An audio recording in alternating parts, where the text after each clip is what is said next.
Hey everyone, welcome to another edition of Power Core Productions and Podcastings. I am your host, Jerron Harrington, back to hit you with another video, and today we are going to be wrapping up What If Issei Was the Ghostwriter High School DxD Spirit of Vengeance Season 1 Part 3, the Season 1 finale.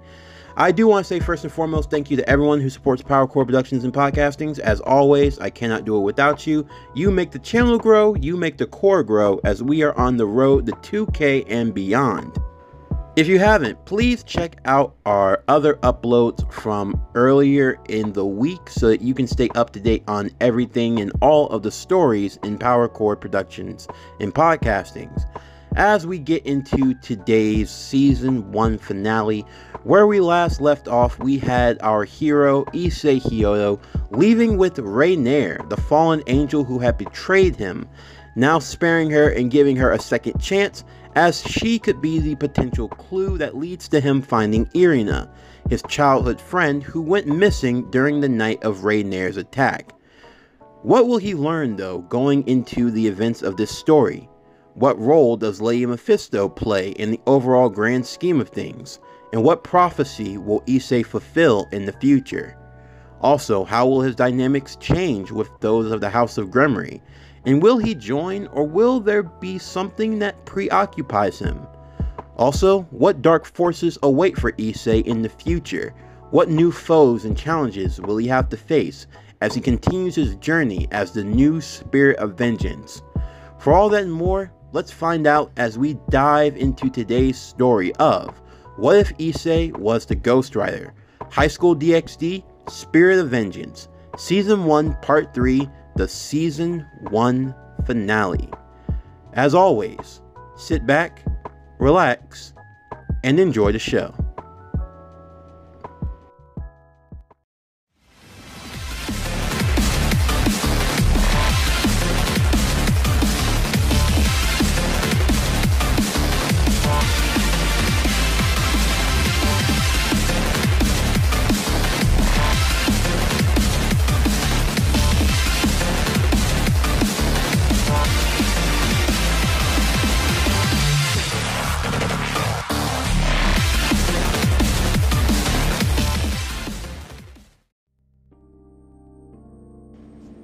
Issei and Rainier will begin their journey together. For the most part, the car ride remained rather silent. Neither one of them really saying a word, but honestly, what could you say when you've both tried to kill each other multiple times?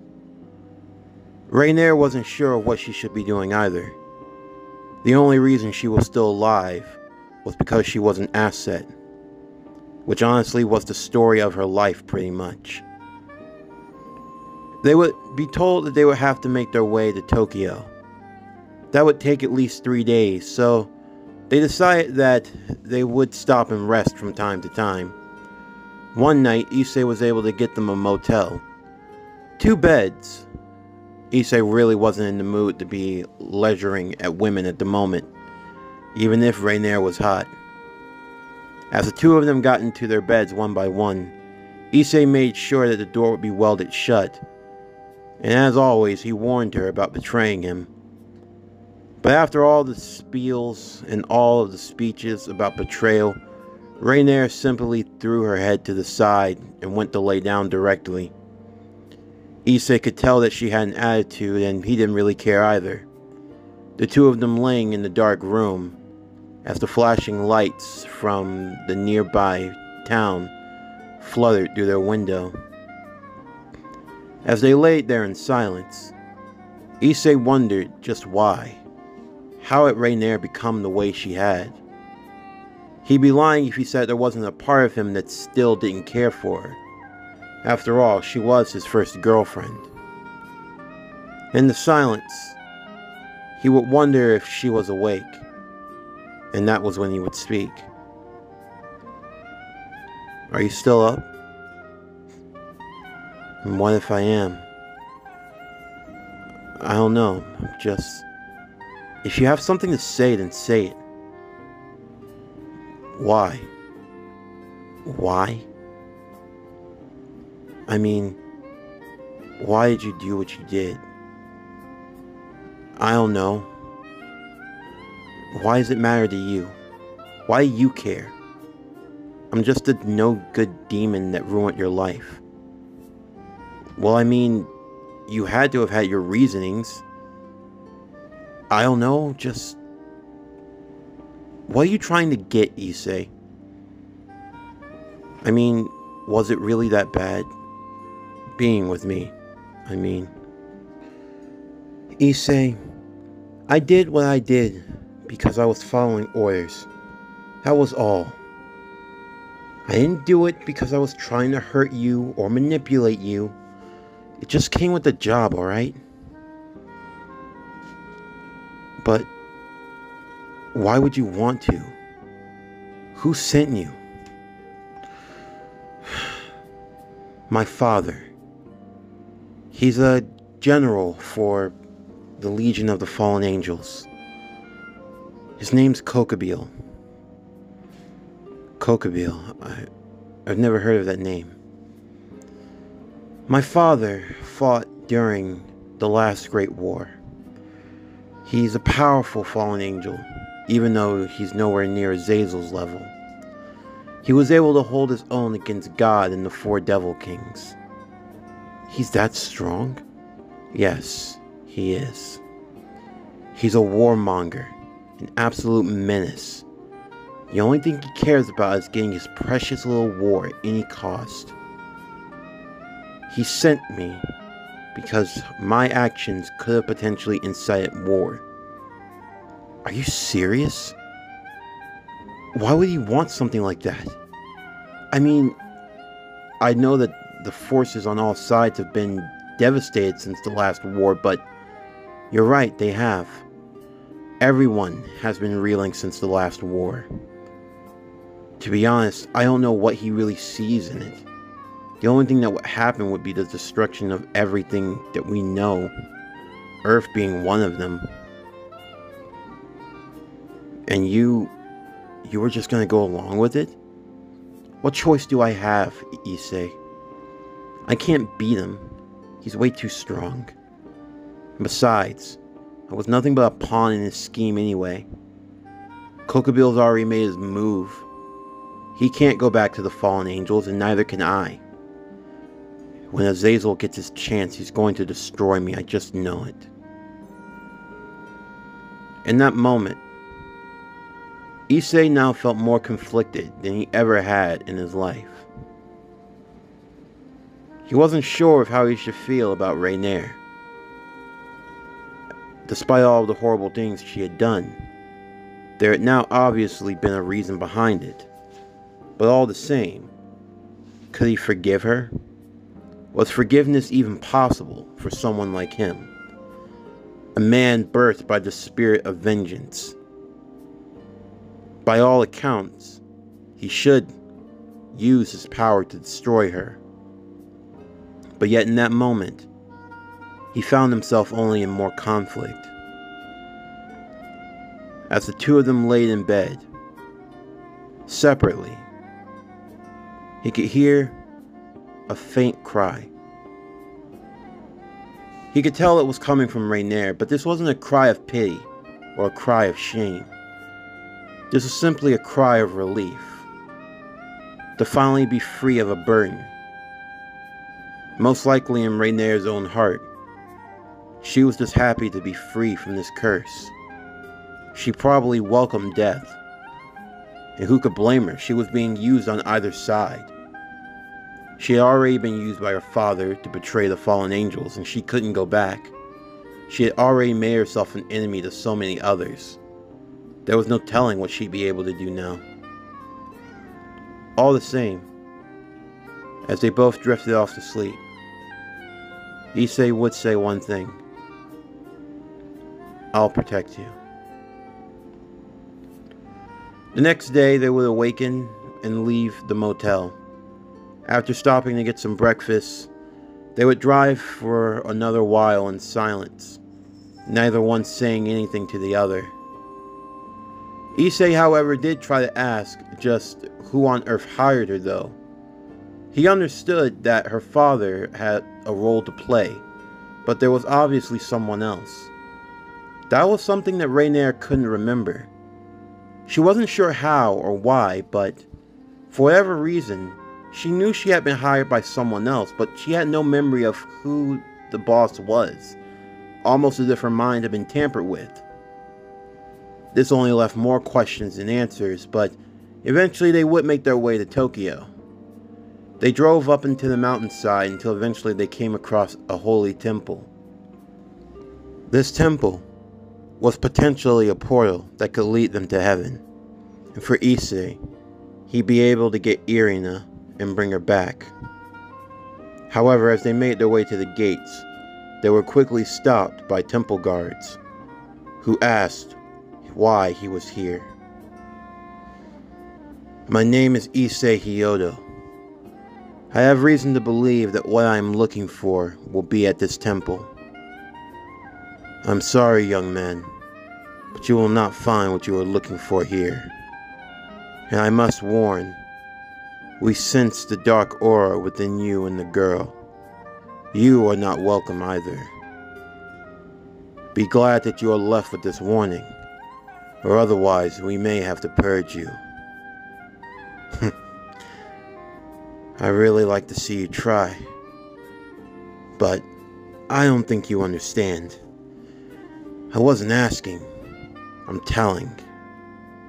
And just what is your business up in the realm above? I'm looking for a girl, Irina Shido. You know of the Empress.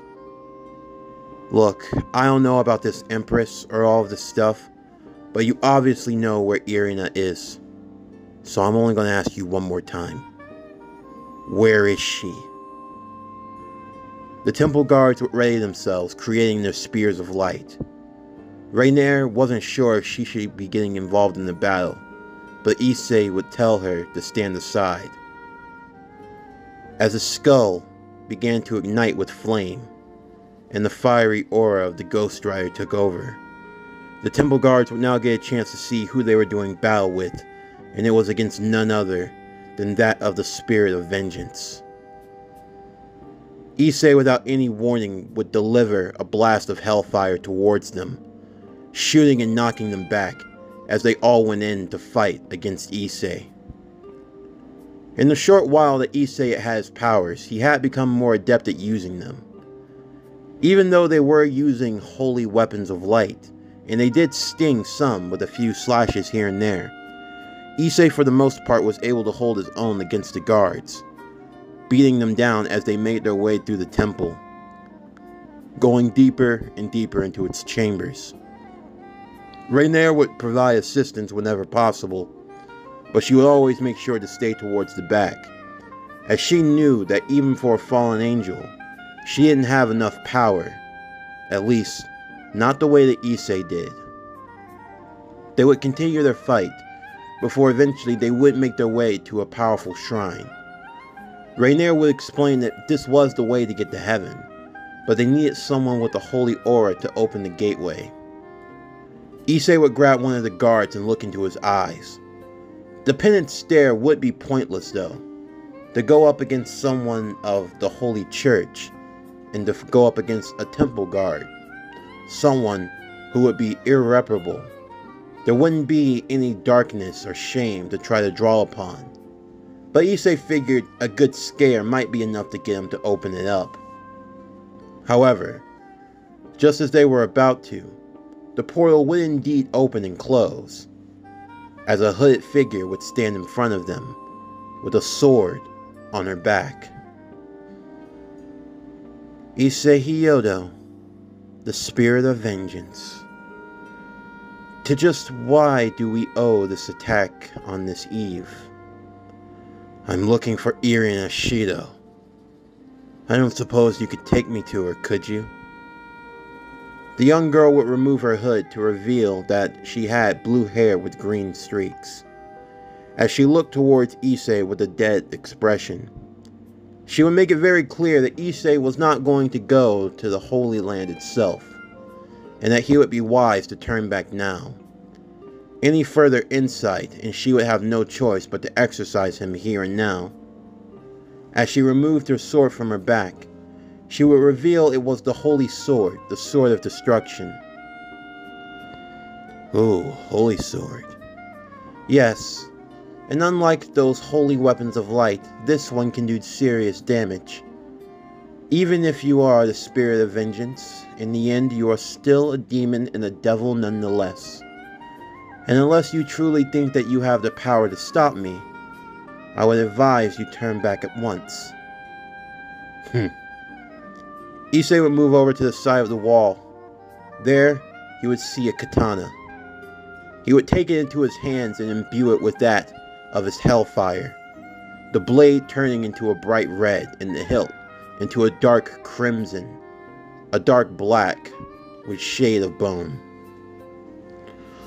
I'm not really much adept at being a sword fighter, but I think I can make do on the fly. Let's see what you got. Zenobia would unsheath her sword of destruction, and the two of them would begin their dance of violence. The temple itself and the grounds all around being rocked as the two of them would collide.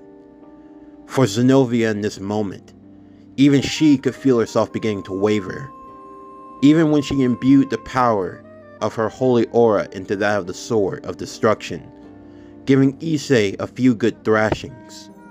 She could feel firsthand the true power that Issei was possessing. It was unlike any other devil that she had ever fought before.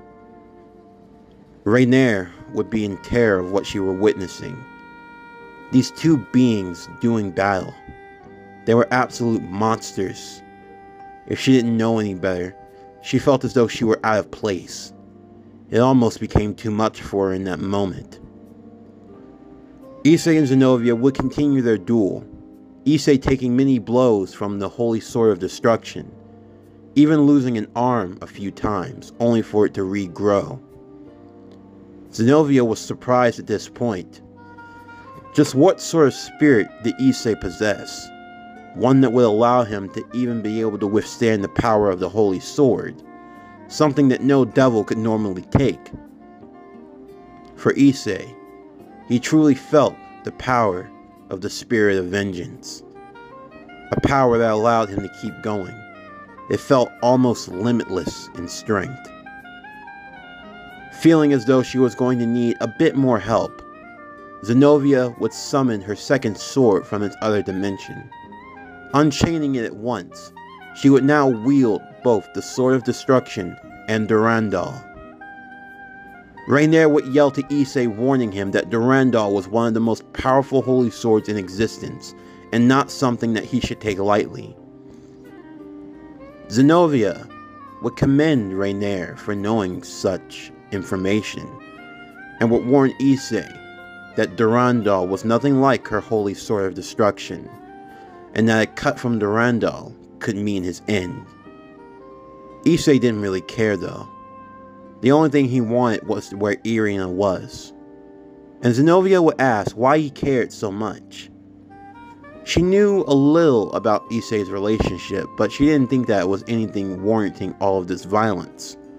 However, Issei would make it very clear that Irina was important to him, and the fact that they could just take her away and do as they pleased didn't sit well with him at all. However, Zenobia would rebuttal, stating that there was more to Irina than even he knew. That her life was a bit more complicated than that of simple friendship, and that if he knew what was best for her, he would leave at once. And that if he really wants someone to blame, he should look towards his master, Lady Mephisto.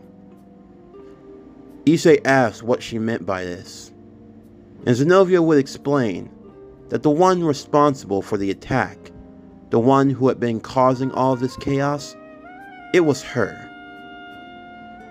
That caused Issei a moment to panic, and Zenobia would go in, slashing across his chest with Durandal, a critical strike causing him to fall back, clutching his now exposed skeletal skin, as he tried his best to hold in the pain. He still stood his ground though, and would launch another blast of hellfire, shooting away at Zenobia, who merely blocked it. As the two were about to continue their fight, Zenobia would get word that reinforcements were on their way at once. Rainier would warn Issei that it was best if they retreated for now. Issei, however, wanted to keep fighting. However, Rainier would warn that if they were really sending the Legion to come after them, then they needed to get out of here as soon as possible. Even with his immense power, taking on that many holy angels at once could prove to be the end for him. Issei begrudgingly would agree, and Rainier would help him as the two of them left the temple at once. Seeing just how much destruction they had caused, they knew they needed to get out of the city as quickly as possible. Issei would summon his car forth, and they would both get inside. The car being able to be mentally controlled with Issei's own mind. He was able to give the car his own commands, and they would drive out of Tokyo just as quickly as they had come, to avoid any more potential conflict. Rainier would warn that what he did could have potentially incited the war that her father so desperately wanted, and now Issei was left kicking himself. Although, they had gotten some useful information. The one who had hired Rainier and wiped away her memories, the one responsible for everything, it had been Lady Mephisto this whole time. But why? Why was she behind this? Was there a reason why she had given him this power? Just what was her game? As they were leaving though, Issei would get a phone call. He was a bit too tired, so Rainier would pick up the phone instead. As she did so, she would tell Issei that it was from Asya, and that it was urgent. As Issei would take the phone, he would ask Asya what was wrong. And through her tears, she would tell Issei that something horrible had happened. Rias had been taken away.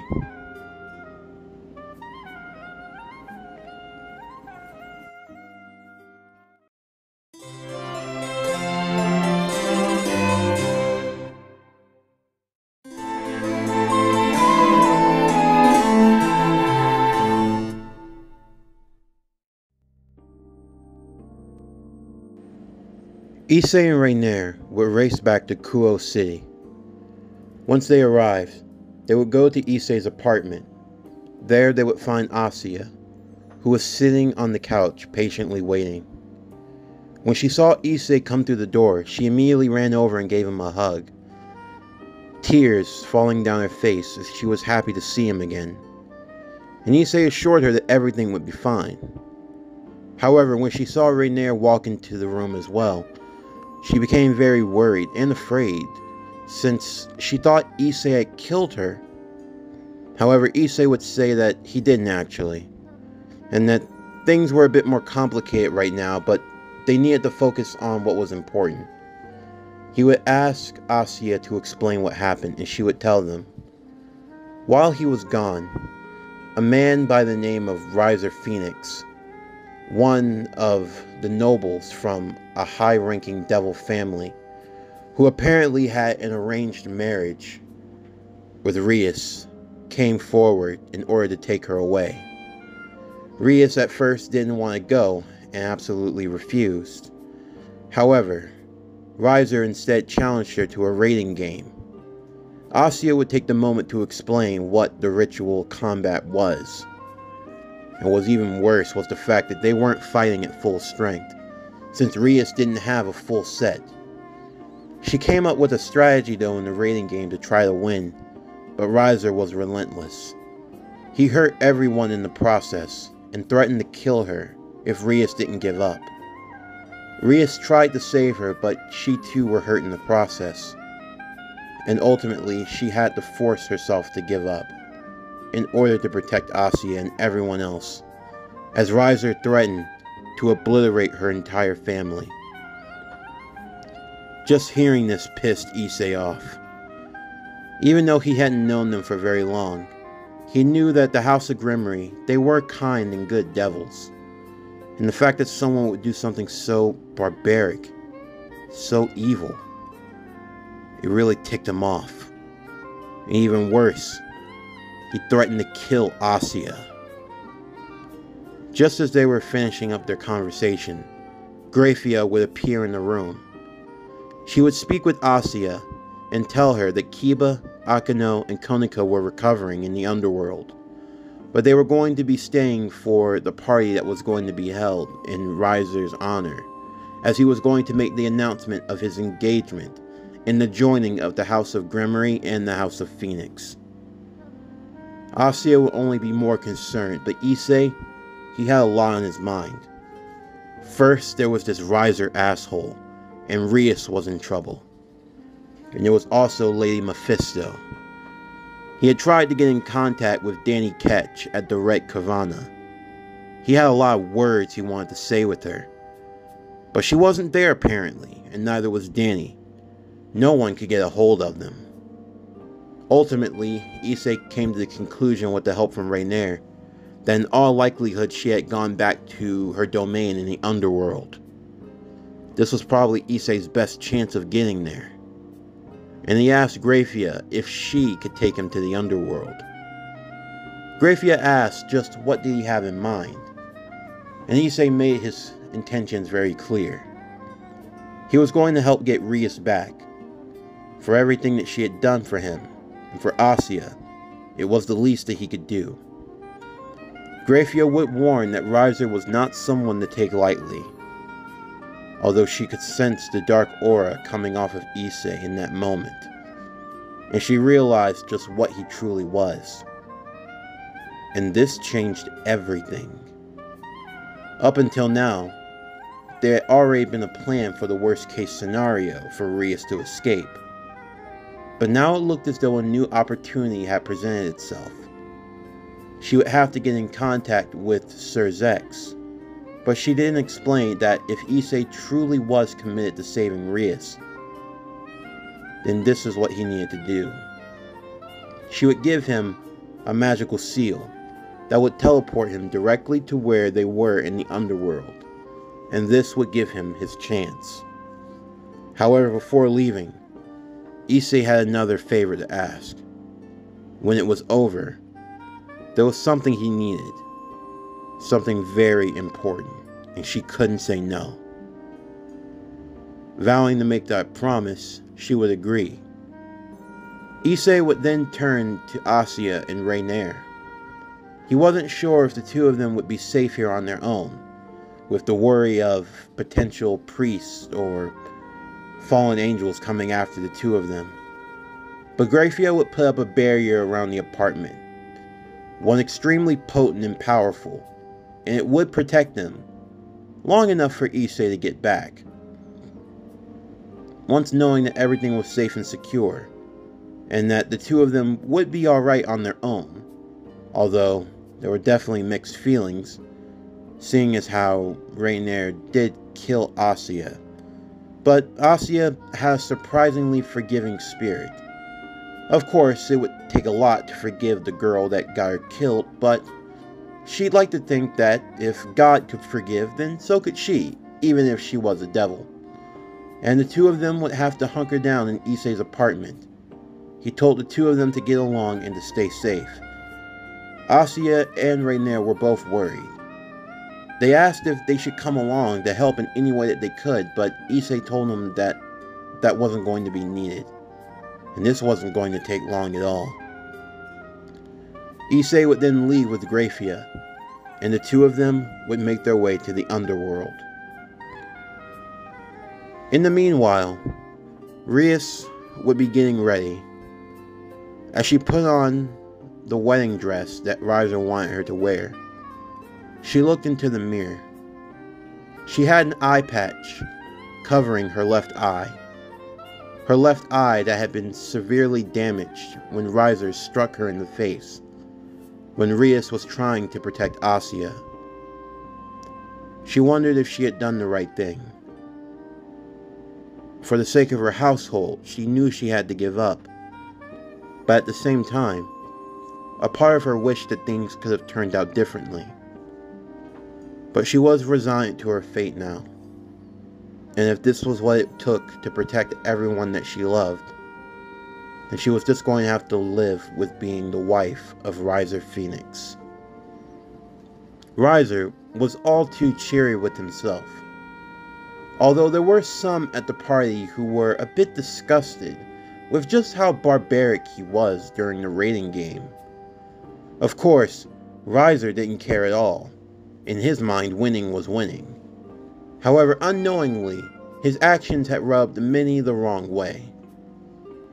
Kiba, Akano, and Koneko were there as well, with Sona and Tsubaki, who commended them for putting up a good effort. They also were disgusted with what Riser did to Rias, to hurt her in such a way, and they vowed if they ever got the chance they would make him pay for it.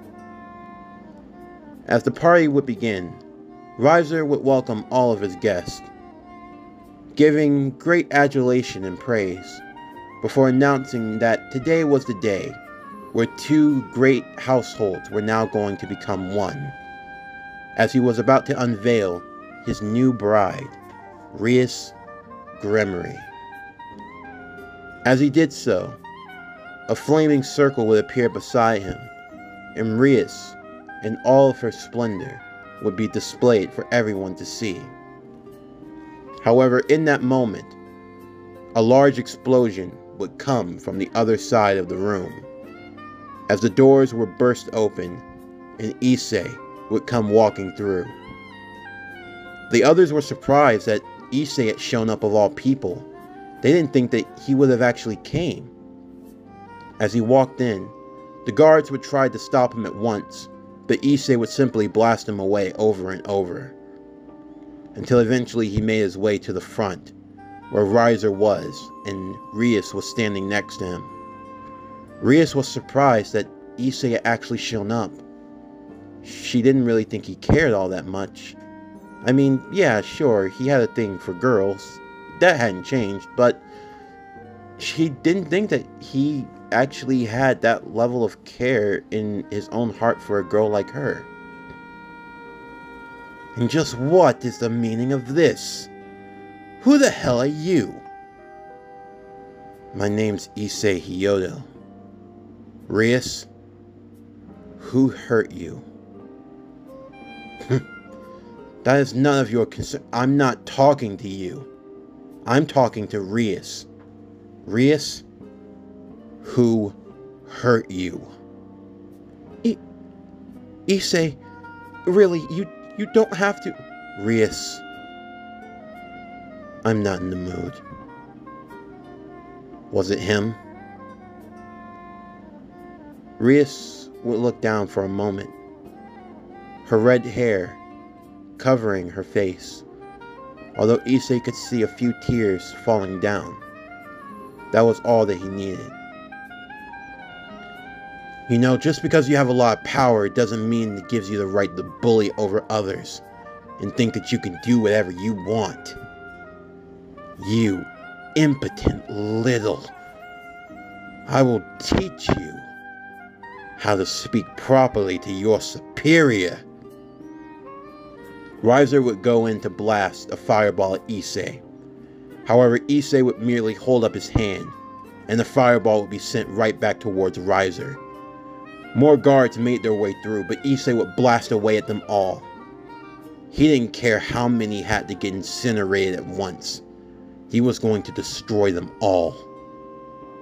Just then, they would hear a booming voice make its way through the crowd.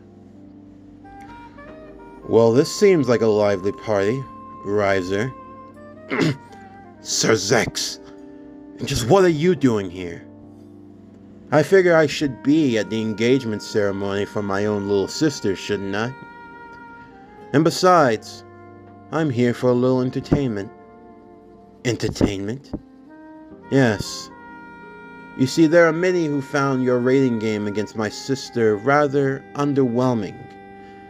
She was nearly able to have you beat despite lacking in the forces and manpower. In the end, my lord, it is only the results that matter. Maybe. But you see, I have a great liking towards my family. and I don't really care for those who would harm them. Besides, this party could use a little flair, and I think two powerhouses such as yourselves should have an opportunity to do battle. That is, if you're willing, Issei. I'm more than willing.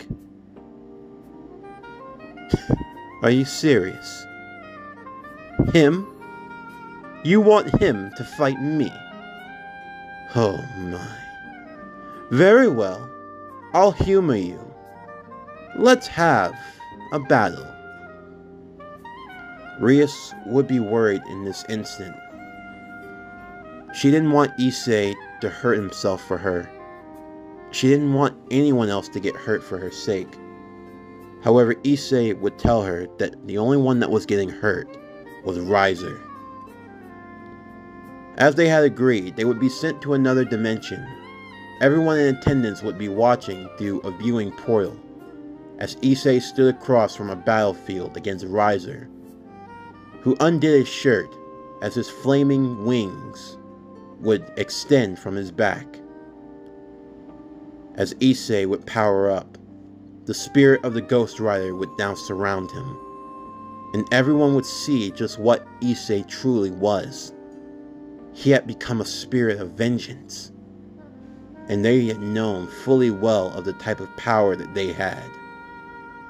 Even Riser became a bit concerned now. Sir Zex would ask Issei what he wanted as a reward if he won. Many in the crowd would begin to murmur and speak, but Sir Zex would quiet them. I am his king, and I have asked this of him. Tell me, Issei, what do you want? A title, power, money, women? Ask, and if you win, you shall receive. I only want two things, Sir Zex, but I'll tell you the second one later. Right now, the only person I want is Rias Grimory. And with that declaration, the battle would begin. Riser would come flying towards Issei, as the flaming skulled boy would grab him by the arms, standing his ground with his power as he held him, looking him dead in the eyes. You think you're a real tough shot, don't you? Huh? Well, I'll tell you what. Why don't you fight someone who has the power to punch back? Issei would sucker punch him in the face, sending him flying back into the ground, walking towards him stalkingly. Riser would get back on his feet and summon two phoenix flames as he blasted them straight towards Issei, shooting him in the chest and knocking him down once more as Riser went flying into the air. You would be wise to remember your place, boy! Riser would go crashing down towards Issei, but Issei would have gotten right back on his feet, the two of them locking arms once more.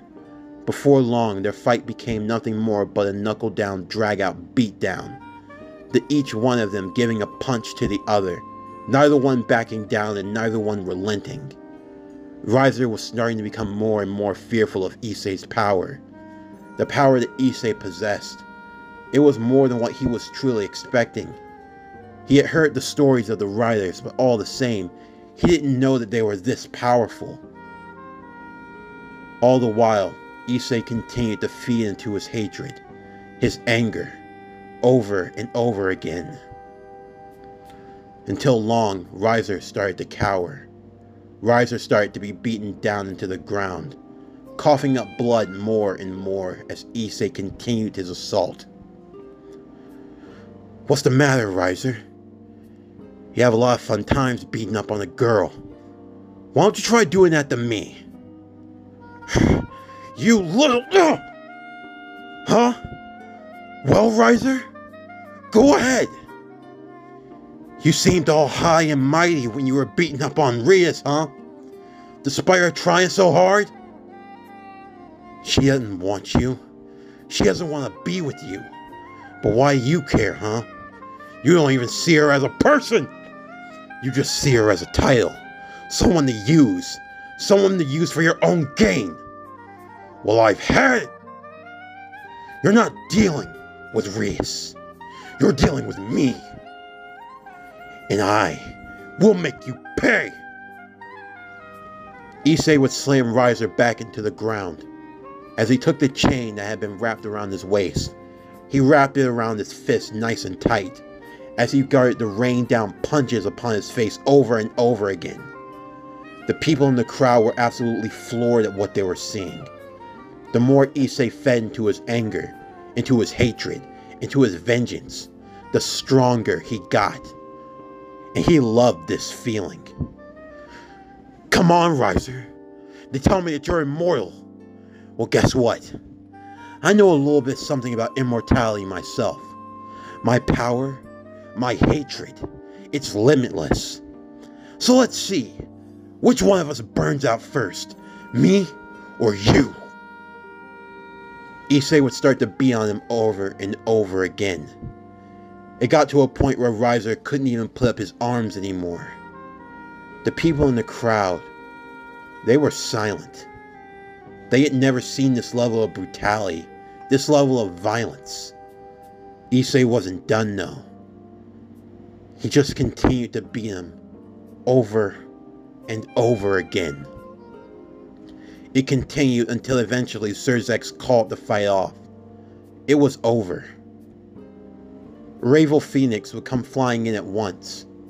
She would go to her brother's side as Issei stood over her. Out of the way, little girl, unless you want to be next. Ravel would hold on to her brother's body, begging for forgiveness. As Issei raised his fist, a spark of hellfire emitting from his fingertips. The word forgiveness would stop him for a brief moment. Just long enough that Rias would appear behind him, grabbing him from the back as she wept, begging him to stop, that it was over. Issei taking that moment, he would see flashes of Asya, of Rainier. He would feel something that most riders never usually felt. A sense of regret. A sense of forgiveness. In that brief moment, he would depower, and he would feel himself collapse to the ground for a brief moment. Rias holding him up as he looked to see what he had done. In a deep and beaten crater, Riser Phoenix was left in a bloody pulp. I did that. I didn't...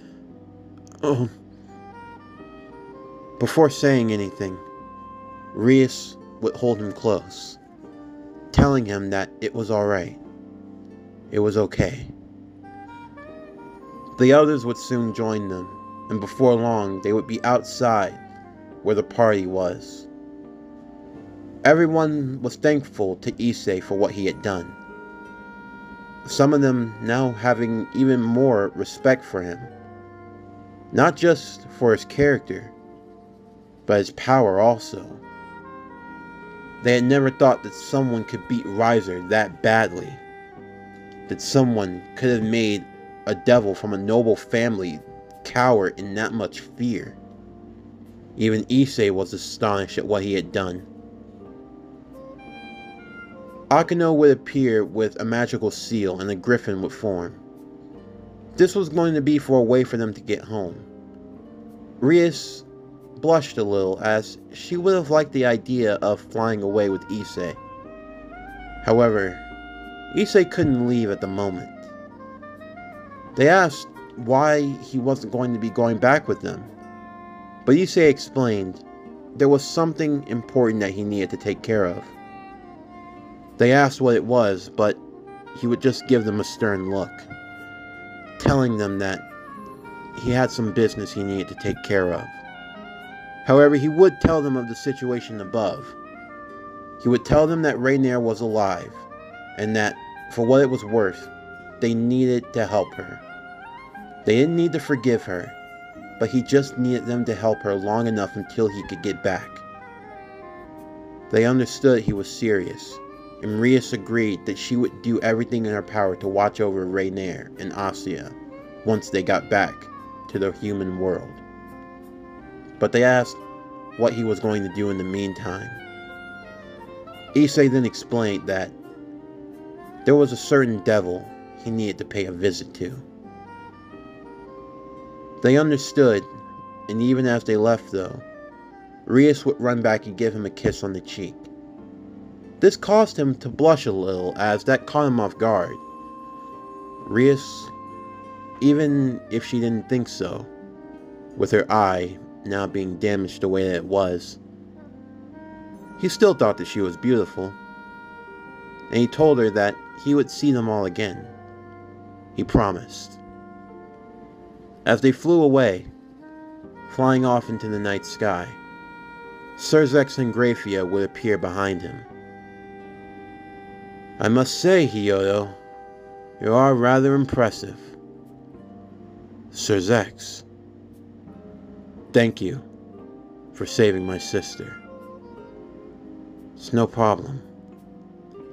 I understand that there's a second request that you have, and I must honor it, so do tell me. What is your wish?" Issei looked back towards Serzex with a serious expression on its face. "I need you to take me to the domain of Lady Mephisto. She and I need to talk."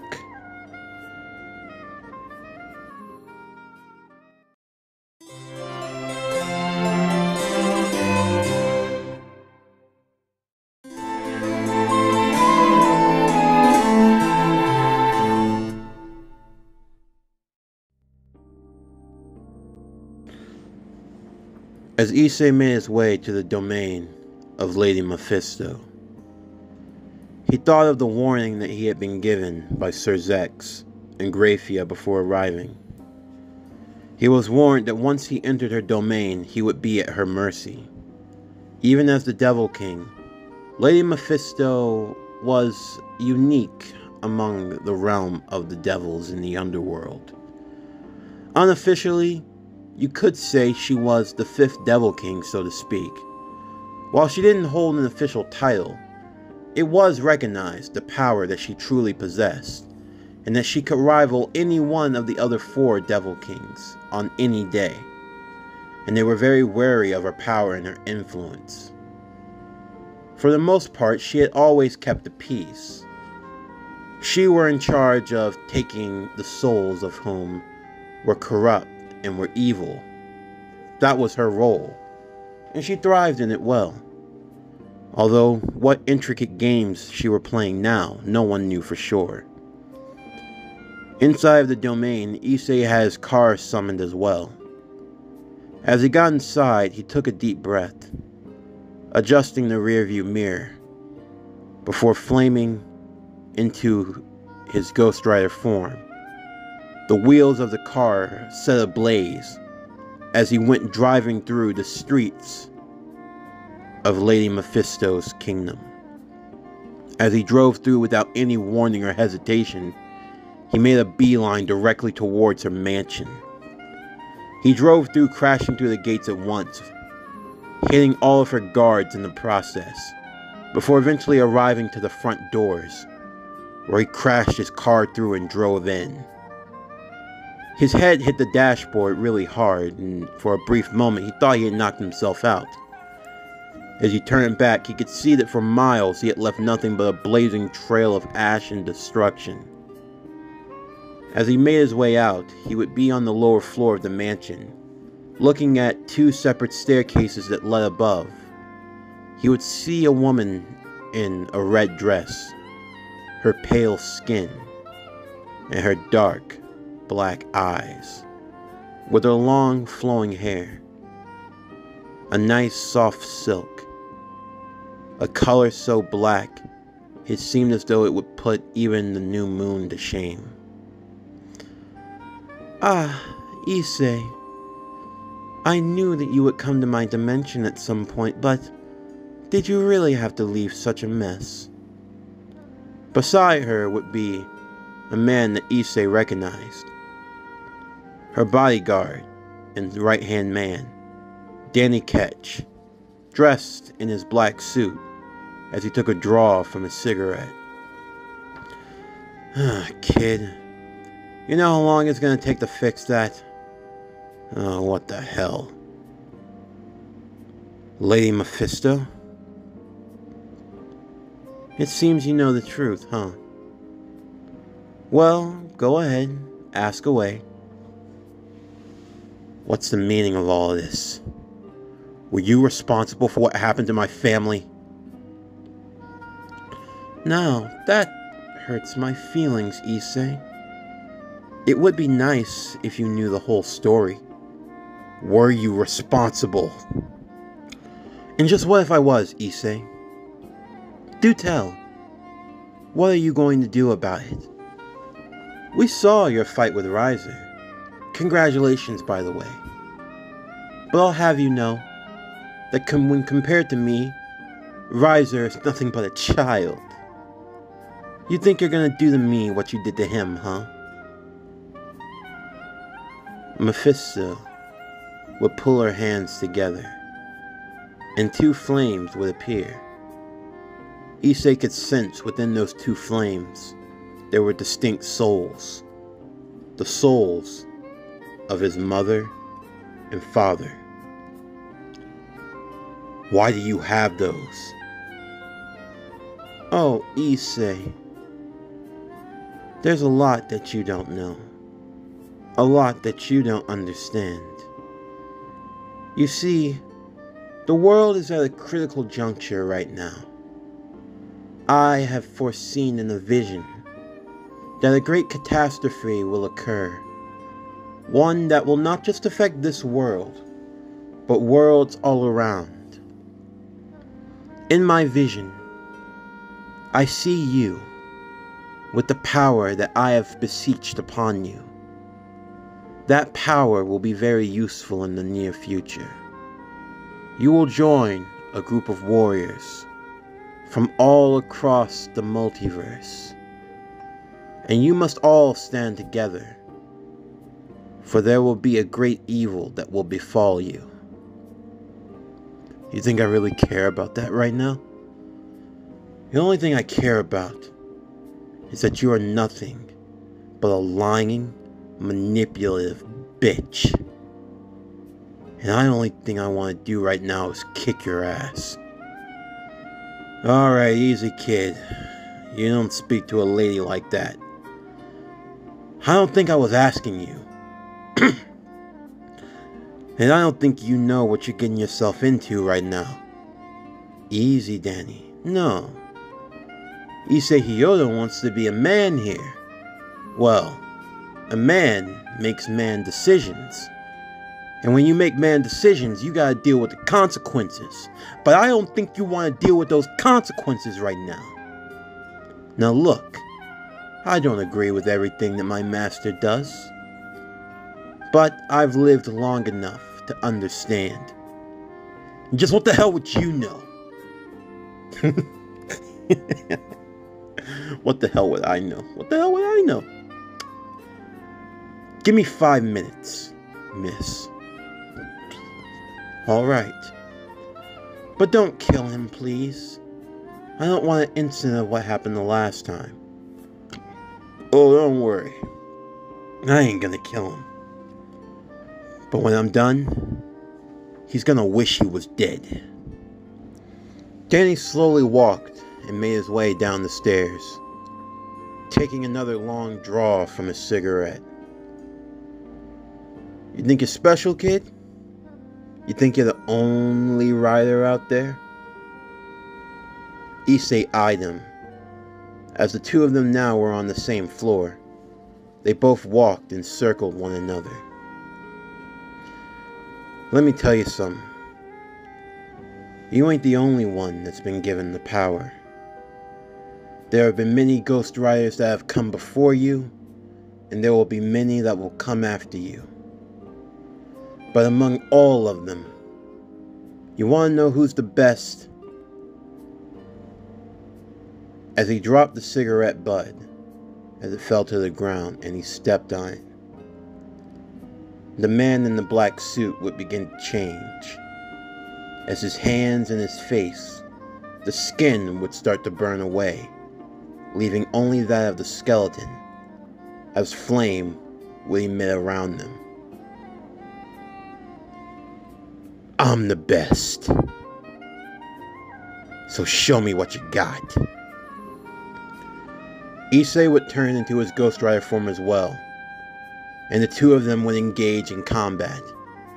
Issei would go in for the quick strikes, and a few of them would catch Danny in the face, and he thought he was making progress. But quickly, Issei would realize he was in over his head, and Danny was all too eager to make him realize that. Issei would find himself being slammed and thrown all throughout the bottom floor of the mansion.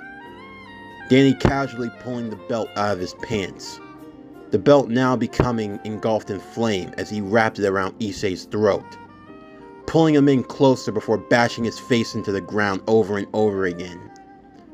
A battle between two Ghost Riders, one from the past and now one from the future. Come on, Issei. I thought we were just getting started. Danny would slam Issei over and over again. It became very clear just who had the advantage in this fight. And it wasn't Issei. Lady Mephisto watched on. She was impressed with how Issei was able to hold his own to some extent. But in the end, she already knew who was going to win.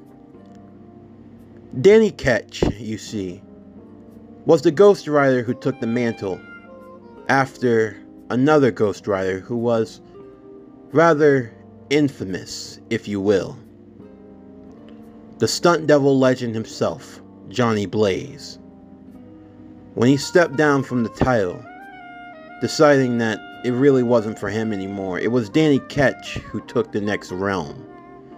And while there had been some riders who had come after him, Danny had proved to be far and above the best after Johnny. So much so that Lady Mephisto made him her own private guard, for he was the one that could get things done. And for well over a century now, that's exactly what Danny had been doing, serving as the guard for Lady Mephisto, as her ultimate rider, one that would be of no other. And Danny showed the discrepancy between the two of them, with the way he was easily able to manhandle Issei, until eventually Issei found himself on the ground, with Danny's foot on his chest, holding him in place and not allowing him to move. Before the fight could continue on any further, Lady Mephisto would call the fight off. And after holding the foot for a little longer, Danny would remove it, Issei depowering instantly as he began to cough and try to breathe for air.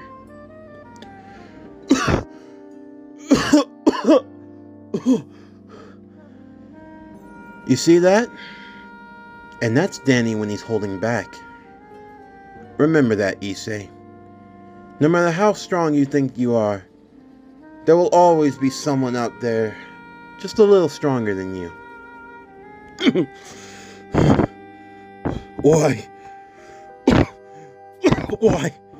Why did you do this to me? Because, Issei, as I've said before, there is a great role in the universe that you have to play. I have foreseen it, and this is a destiny that you cannot escape. But there is another matter that we must speak of. That Rainier girl. What about her? Well, it seems you've taken a liking to her. So much so that you would show mercy. My riders can't be showing mercy, Issei. Why not? She only did what she did because of you. You deserve her punishment, and you know it. You're right. I guess I can't fault you with that logic. Let me guess. You want to leave? You don't want to work for me anymore? And I'm assuming you want your parents' souls to be freed as well. That's right. If this is my fate, then I don't want it. Nice of you to say, Issei, but tell me, are you going to keep that same mentality when your friends are in danger once more? Because they will be. And you could have had the power to save them.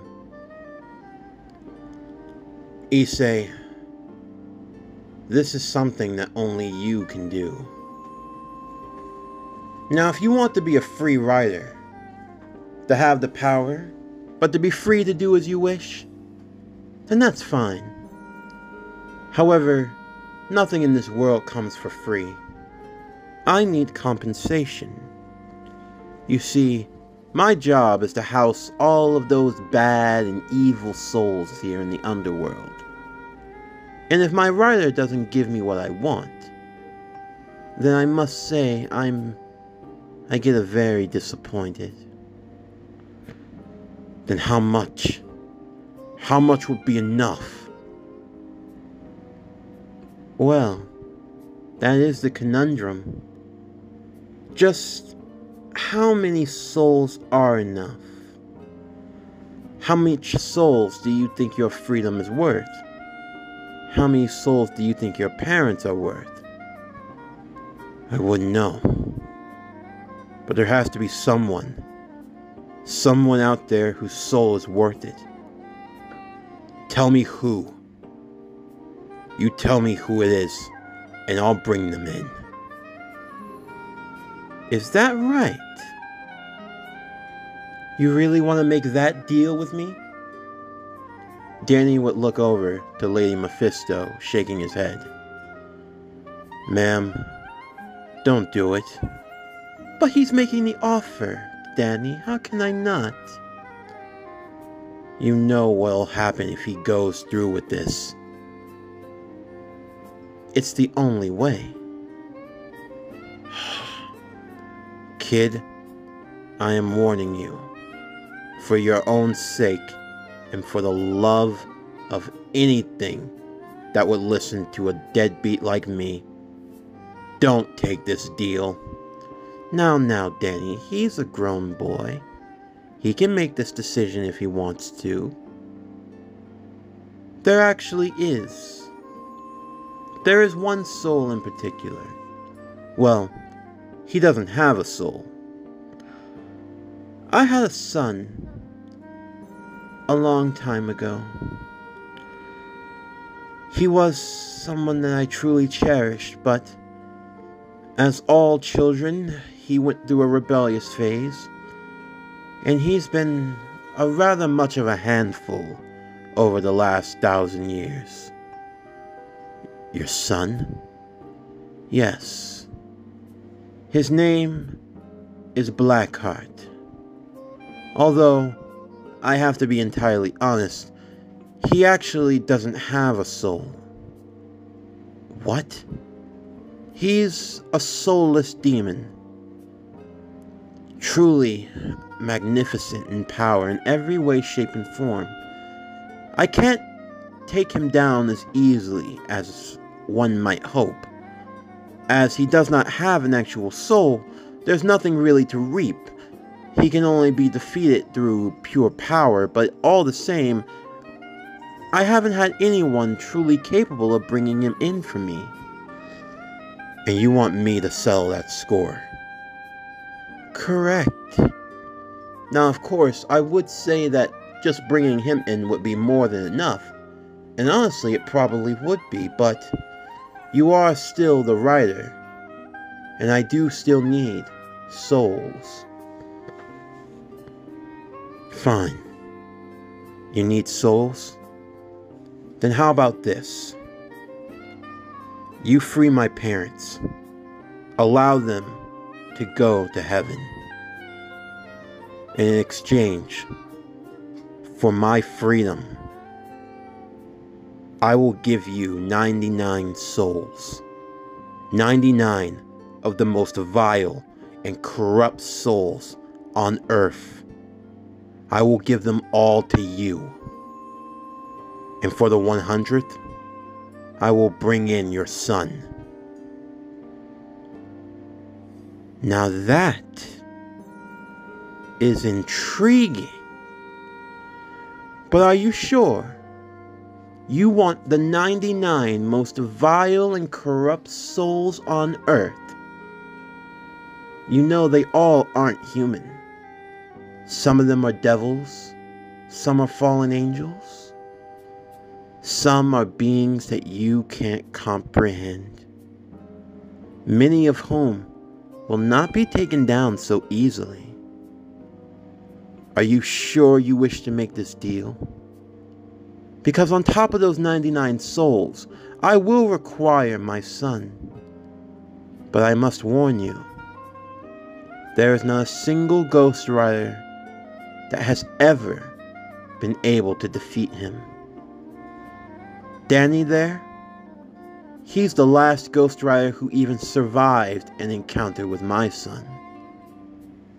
Do you know what that means? It means even the best of them have been defeated by him. Even he, Lady Mephisto, would look off into the distance as she thought of one Ghost Rider in particular, one whom she believed was the greatest of them all, and even he lost his life fighting against her son. That being the Ghost Rider, Johnny Blaze. Well, I ain't like most other Ghost Riders. You promise me and you make the deal, I'll see to it done. Lady Mephisto would make her way down the stairs now, as Issei was now standing. As they came face to face with one another, she would extend out her hand, and Issei his. As their hands connected and they shook, they would feel the severance being made between them. This was now a deal that Issei could not back out of, whether or not it killed him. With the deal now struck, all that was left now was for Issei to return back to the human realm. Of course, though, he would have to be teleported since his car was, well, pretty much destroyed. All the same, Issei would feel himself blacking out as he fell to the ground. As he looked up, the last thing he would see would be Danny Ketch and Lady Mephisto looking down upon him. He would hear their muffled voices as his eyes closed. Oh man, you dumb son of a bitch. Do have some faith in the boy. After all, he is the child of prophecy.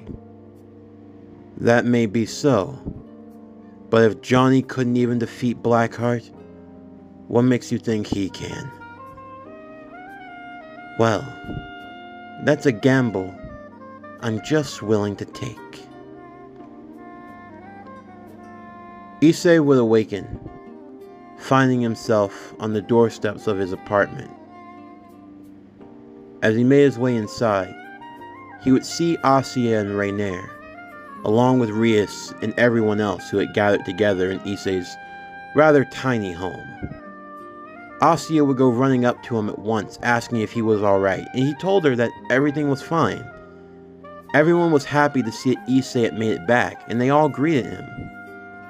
Issei was enjoying the attention that he was getting, being hugged not only by Asya, but by Rias and Akano, and even Konigo gave him a nice side hug. The old Issei, he would have enjoyed all of the babiage around him. A part of him still did. His love for women hadn't waned at all. It was just that now he had more, well, regrettably, responsibilities upon him. Rias would ask for them all to gather together at the Occult Research Club the next day for a debriefing, as they would have to go over everything that happened. and she invited Issei and Rainier to come along as well.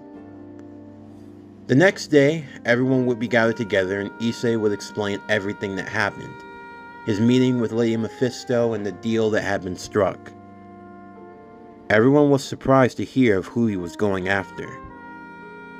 There were stories about being known as Blackheart, and they were all told with a stern warning to never fight someone with that name. He was basically the boogeyman of all devils and everyone in the underworld. But now Issei had the task of hunting him down.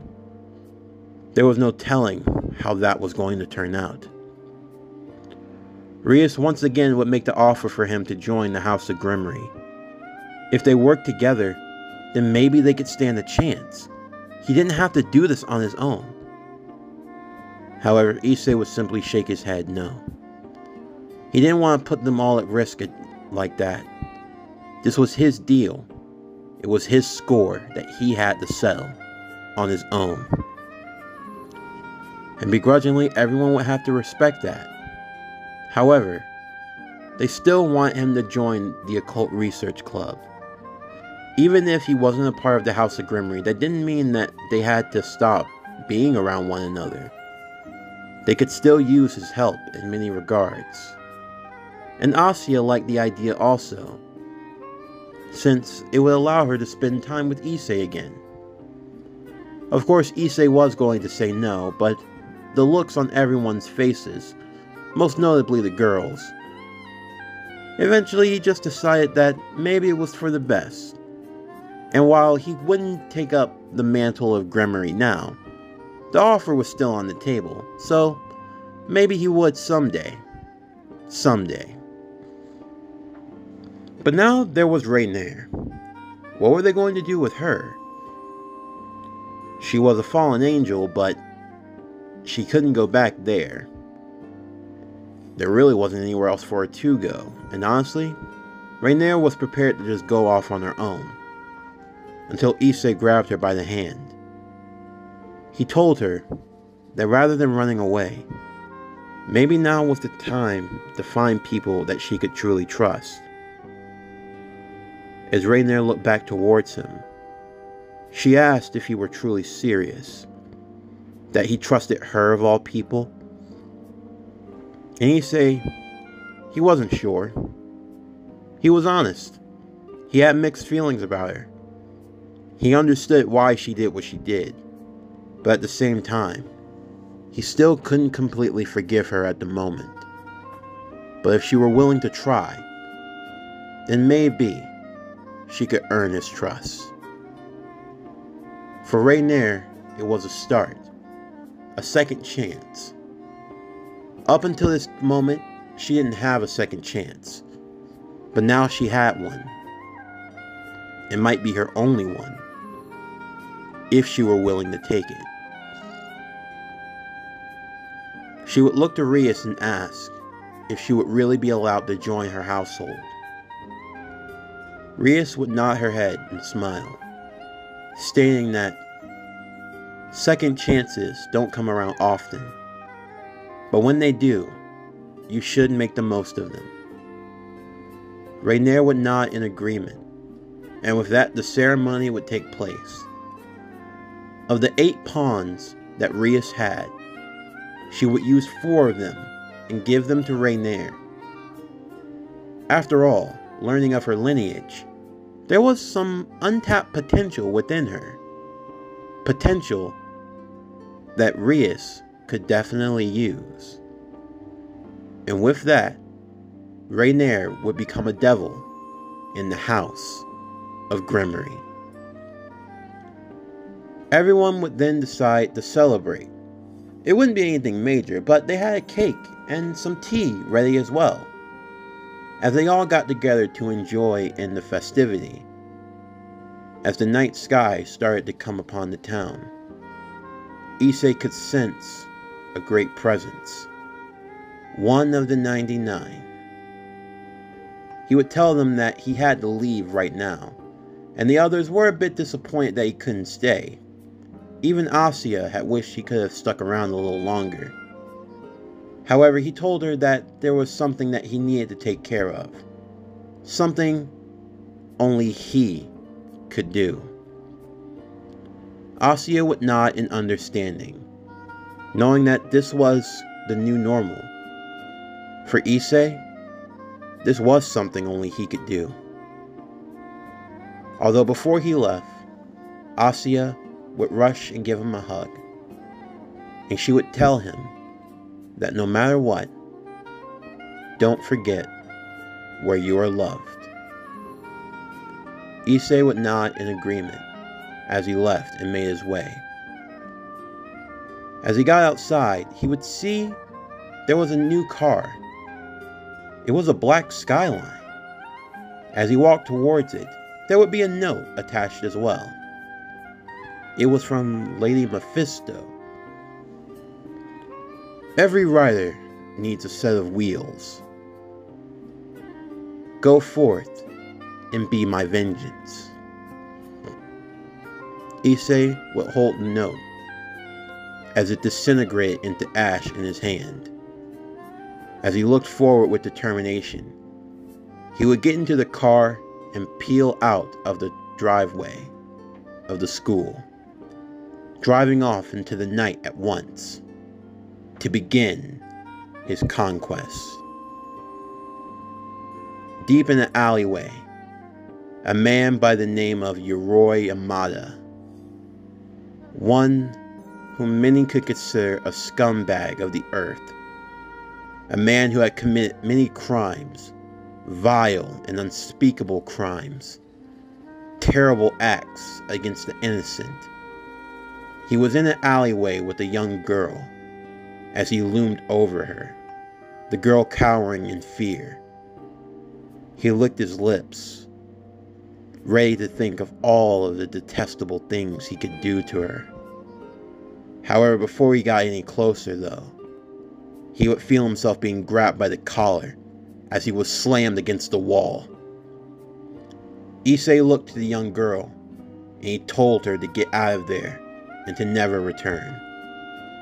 She nodded and thanked him as she left, Issei blocking off the only exit from the alleyway as the man cowered against the wall. At first he only saw the boy and he pulled out his knife. Just what the hell do you want, kid? You know what you just did? You cost me something good. Now you're gonna have to pay. He ran towards Issei with the blade, and he thought he had stabbed him in the gut, until he felt something extremely hot. As he looked down, he could see the blade was inside of the boy, but the handle was red hot.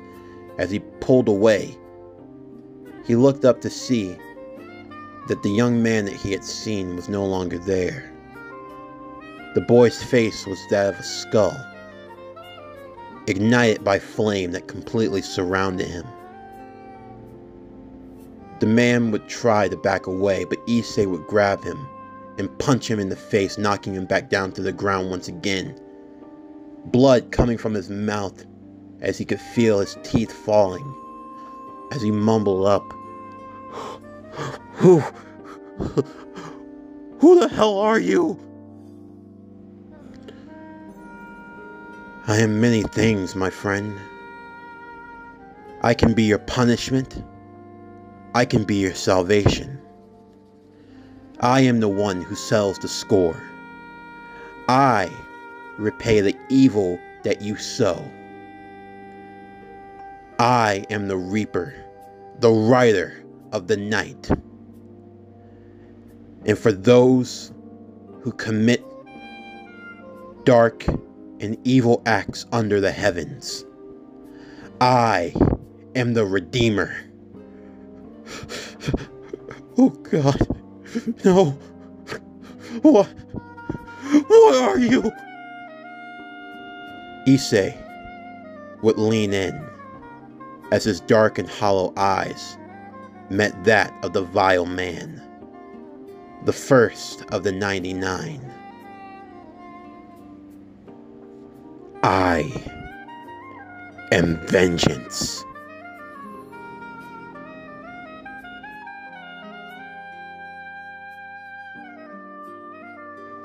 This concludes What If Issei Was the Ghostwriter? High School DxD, The Spirit of Vengeance. Season 1, Part 3, the Season 1 Finale. As always, if you enjoyed today's video and everything else that we have on the channel, then please don't forget to like, comment, subscribe, share, and hit that bell for post notifications so you can stay up to date on everything that is PowerCore Productions and Podcastings that is to come out now and in the future. Stay tuned for next week on Monday as we are going to be continuing our weekly series of stories, starting off with What If Issei Was the Shield Hero? Curse of the Shield, Season 3, Part 2.